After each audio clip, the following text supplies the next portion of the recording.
Let's now revise the Payment of Gratuity Act 1972. The first question comes to your mind that what exactly gratuity is. So, gratuity is derived from the Latin word which is gratuitous, right? Gratuitous always means that you're not getting anything in return, right? So, when employer is giving a gratuity, which is a kind of gift from employer to employee, he's not expecting anything in return. So, apart from the salary, apart from other retirement benefits like PF, which is being offered to an employee, this is also a retirement benefit, a social security benefit, an old age benefit, which is being extended by the employer to an employee. Okay.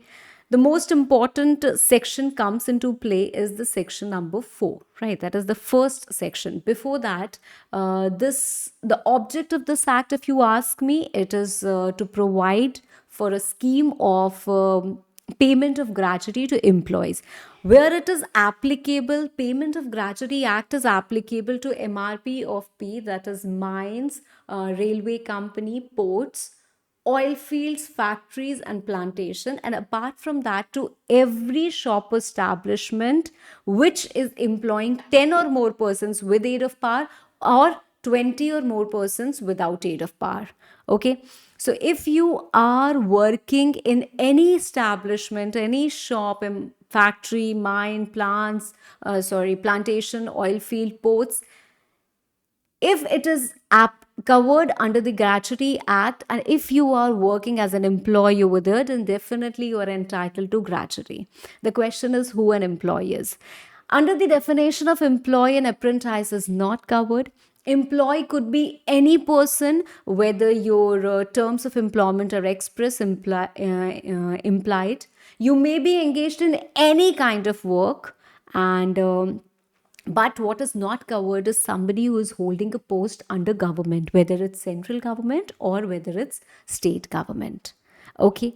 The maximum gratuity that can be paid is 20 lakhs. Fine. Now we begin with, and what is gratuity? Payment by employer to employee at the time of termination. Now, what is exactly called as termination? We have 4 things here. Termination shouldn't be written. What should be written is death or disablement. Okay. I will just strike it off and write this. Because termination may happen because of retirement, superannuation, resignation, or death or disablement during the course of employment for the past services rendered. So it is a lump sum payment which is paid to employee. Applicability, I have already told you. Once applicable, this act is going to be forever applicable. It came into effect with effect from 16th September 1972. Okay. Now, there is one definition which you all should know, that is of appropriate government. So, what is the government that we, or any factory, any railway company, any shop establishment is applicable to? See, if you are such an establishment which has branches in more than one state, no state government can govern you or make rules for you, right? Because you are spread over in more than one state. So, in that situation, central government is going to be the appropriate government, including railway, port, mine, oil fields. In all other cases, the relevant state government is going to be the appropriate government. Okay. What is considered as family? Because you can give a nomination only in the name of a family member. So you must know who a family member is. Whether we are talking about male employee or we are talking about female employee. If we are talking about the male employee, it will be self, wife, children, dependent parents, and dependent parents of spouse, right? Widow plus child of predeceased son. Okay, so this is actually the case. When I take and when I say that, okay, I'm talking about a female employee, it will exactly be the same. The only difference will be, right, instead of here I've written spouse, so it doesn't make any difference. But otherwise, if for a husband, it will be wife, for a wife, it will be husband, right? Okay. Who an employer is. If the establishment belongs to government, then any person who has been appointed for supervision, such person is going to be called as the employer. Okay, if there is no person appointed, then whoever is the head of ministry. If it belongs to any local authority, any municipal corporation, anything like that, then the person appointed for supervision, that particular person will be charged as a person, as employer, because throughout the act we have seen a lot of places where you are going to put in the responsibility that, okay, employer had to pay this, employer did not pay this, employer had to calculate this gratuity amount, employer did not calculate, and that is why there is somebody else who has to do or step in, the controlling authority comes. So basically the responsibility is being entrusted on the employer, and he is going to be liable for a lot of things. So it is very important to establish who an employer is going to be. Okay, if no person is appointed, the CEO of local authority, and other case whoever has ultimate control over the affairs of that establishment. What is wages? All the emoluments that you're earning, including DA, but does not include bonus, commission, HRA, overtime, or other allowances. Fine. Okay.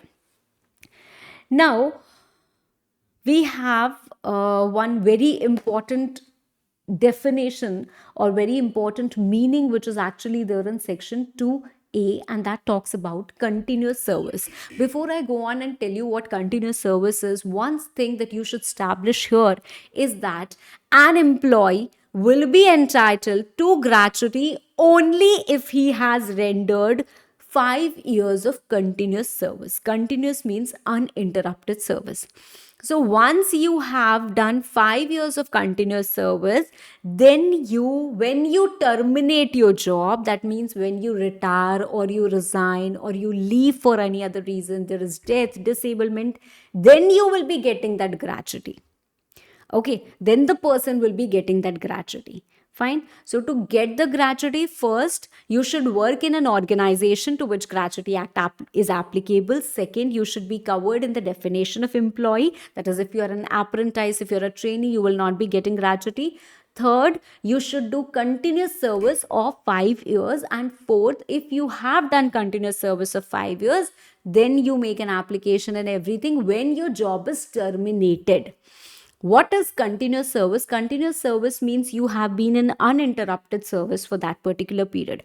But uninterrupted doesn't mean that I cannot fall ill for just 1 day, 2 day, right? So sick leaves are allowed for everyone. So if your service has been interrupted for sickness, maybe there is some accident, maybe absence for duty without leave. Without leave is without sanction. There are some sanctioned leaves, there are some unsanctioned leaves, fine. Then cessation, any cessation means a stop or a pause which is not the fault of employee, right? It could be layoff, it could be strike, it could be lockout, right? Which is not, the employee is not responsible for this interruption. So if you are doing that continuous service with these interruptions, it's completely fine. It will be treated as continuous service only. But what if I have not done this continuous service? Then am I not entitled to gratuity? Then we have to check whether you are deemed to be in continuous service or not. Deemed to be in continuous service means what? Means if you have worked for 240 days in an year, it doesn't matter what your whether you were taking permissible breaks or non-permissible breaks, you have gone for 240 days in a year. It's deemed that you had done continuous service for this year. The next year also you have done that. Next year also. Likewise, if you do continuous service for 5 years, then you are entitled to gratuity. Okay. But the time limits are different for different cases. What are the different cases? First of all, we talk about seasonal factory and other business. Seasonal factory that does not work all year round. That is, it is not working for 12 months, right? It's working for maybe 4 months, 5 months, 6 months, 7 months, 8 months. So whatever it has worked, the working days into 0.75, that is 75. If an employee has gone to work for 75% of the working days in a seasonal establishment, it will be deemed that that particular employee has rendered continuous service for that particular season. Okay, for that particular year as of that matter. Okay, fine. So if maybe the seasonal factory has worked for 100 days, right? If you have gone for 75 days, it is deemed continuous service. For other business, It depends whether your organization is working for less than 6 days or 6 days or more. If less than 6 days, you have worked for 190 days, great. If 6 days or more, you should have worked for 240 days. So if you fulfill this criterion condition, it will be deemed that you have rendered continuous service for that particular year. When we are checking continuous service for a period of 6 months, it's exactly the half that's been taken. Okay. Now, the next thing which comes is notice of opening, notice of change, and notice of closure. So this form A is opening, this form B is change, and this form C is closure. Okay. What is this happening?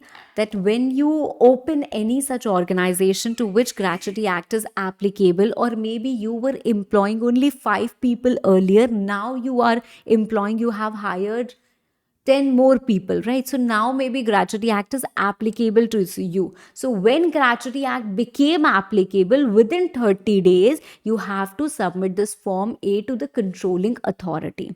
Who is controlling authority? Appropriate government decides that and designates an authority as controlling authority of that particular area, so that you know, and you have to notify it. When you change your name or maybe address or nature of business, then also you have to intimate the controlling authority within 30 days. And if you intend to close down the business 60 days before the intended closure, you have to inform it to the controlling authority. Okay. Now, there is one very important thing, and that is Form U. Okay, so employer, you have to display an abstract of the act, all the rules in English, as well as a language which is understood by the majority of people. And that has to be displayed. Apart from that, there is also something that needs to be displayed, and that is the name of the officer with designation, that is Mr. X is authorized and he can receive notices on my behalf. So everyone should clearly know that Mr. X is the authorized person to receive the notice on the employer's behalf. So that is also going to be displayed near the entrance. So these are the two display things that you have to remember. Okay, now we come to the main section, as I told you, section 4. So if an employee has rendered continuous service of 5 years, of course, this continuous service of 5 years is not required in case of death or disablement. Okay. In the case of disablement, a person may choose to continue the service. That is a different thing. But in case there is permanent disablement and the employee cannot continue the service, if you have rendered service for even 3 years, you will be entitled to gratuity. Okay. Otherwise, you need to complete a continuous service of 5 years, and you very well now know what continuous service is. But you will be entitled to get gratuity only on termination. Fine. Okay. What is the amount of gratuity that you get? For every you get a month of wages for every completed year of service or part in excess of 6 months. So let's say an employee has worked for 7 years, 8 months. So he will be getting gratuity of 15 days. The monthly salary, the monthly wages are 8,000 for 8 years. Why? Because 7 completed years, and this part of year is in excess of 6 months. So this will be treated as 1 year only. So for 8 years, right? For every year, your 15 days wages. The next year, your 15 days wages. That is how you get it, right? If you're drawing normal monthly wages, the calculation is very simple. But if it is a piece rated employee whose wages are not fixed per month or according to the time, then you have to calculate that what has average comes without any overtime. Average of last 3 months, and that is how the monthly wages are being calculated. When we talk about seasonal establishments, you get gratuity only for 7 days and not for 15 days because you haven't worked for whole year round. Okay. Now, sometimes I told you that gratuity, the after disablement also, the employee may continue to work. So after disablement, he has reduced wages, but the gratuity is paid on the basis of last drawn wages. So he will have reduced wages. So accordingly, in case the person is disabled, he had some wages before disablement and some wages after disablement. Accordingly, his gratuity will also be calculated. That if he has worked for 6 years in total, 3 years after disablement, 3 years before disablement. So he will be getting gratuity for that entire 6 years, 3 years at the rate of disablement, 3 years at the increased wages. Okay. Can the gratuity be forfeited? The answer is yes. Forfeiture means taking away of something because of your mistake. That means the employee has done some mistake and that is why he's not entitled to gratuity anymore, right? If the service was terminated because of any act, willful omission or negligence which has caused damage to the property of employer, or you have done some disorderly conduct or act of violence, or you have been involved in an act involving moral turpitude during the course of your employment, act, I shouldn't say, I should actually be saying an offense. Okay. An offense. Okay. So in these cases, the forfeiture is going to happen. In those cases, forfeiture of gratuity may be done wholly or partially depending upon how serious your offense is. And here the forfeiture is going to be done to the extent of damage. So if your negligence has caused a theft in a factory, and that theft led to, or that theft was of 30,000 and gratuity payable is 60,000, so 60 minus 30, you will be getting only 30,000 as gratuity, and your 30,000 gratuity is forfeited to the extent of damage. Why? Because your negligence has caused damage to the property of the employer. How it is done: the employer sends a show cause notice to the employee, and the employee gets an opportunity of being heard, and the final decision of employer is bounding. Okay. Now, there is also something or some provision called as of nomination. What is nomination? See, every employee, once you complete 1 year of service, then you have to give a name that in case death or death happens, then the gratuity is going to be paid to that nominee, because if the employee is alive, it is a retirement benefit and it's paid to the employee only, right? But you have to name a nominee. Nominee could be more than one person also, and you file this form of nomination within 30 days after 1 year of service in duplicate. You may send it by registered post acknowledgement due or by personal service to the employer. Okay. If you have a family, it has to be a family member only, right? If there is no family, then it can be in favor of any person, but subsequently once you acquire the family, the old nomination is going to turn out void, and you have to make a fresh nomination in the name of family member, and you have to give it to the employer. Okay. Employer is going to keep it in safe custody, and one attested copy is returned to the employee, right? This nomination can be modified in Form H also. Okay. Now, how do you get the gratuity? The gratuity, you know what is the amount of gratuity, who is entitled to gratuity, but how do you get it? There are two things. One thing has to be done by the employer, the other thing has to be done by the employee. Employer, what you have to do? Employer, you have to do, once the gratuity becomes applicable, you calculate that gratuity, you compute the amount of gratuity, and you send a notice to the employee as well as the controlling authority. Okay, that this is the gratuity which is going to be payable. Fine, and you have to make arrangements to pay it within 30 days, right? Now, what employee has to do? Employee, if your termination is due, that is, you know that you are going to turn 60 next month and then you'll be getting the gratuity, so 30 days before that date of gratuity become payable, you have to make an application and send it to the employer, give it to the employer. If your termination is unknown, that means maybe a sudden death happens, so sudden death happens or sudden disablement happens, right? So in that situation, within 30 days of gratuity becoming payable, you have to file this form. The form may be filed by the employee, form may be filed by the nominee, form may be filed by the legal heir, as the case may be. If there is no nominee, ultimately legal heir gets it if the employee has died, right? So these are the forms which may be filed by respective people to the employer. Okay. So what you do is you are filing this form to the employer. Now, what employer is supposed to do? Employer, within 15 days, you will see whether the claim is admissible or the claim is not admissible. If the claim is admissible, you agree that yes, this employee has to be given this much gratuity. You have already calculated the gratuity. You had already issued these forms, right? you had already given notice, I would say, right? Even if you're not receiving this application, it is your duty also to give the notice. Okay, so if the I have explained you that in detail, it's just a quick revision. Fine.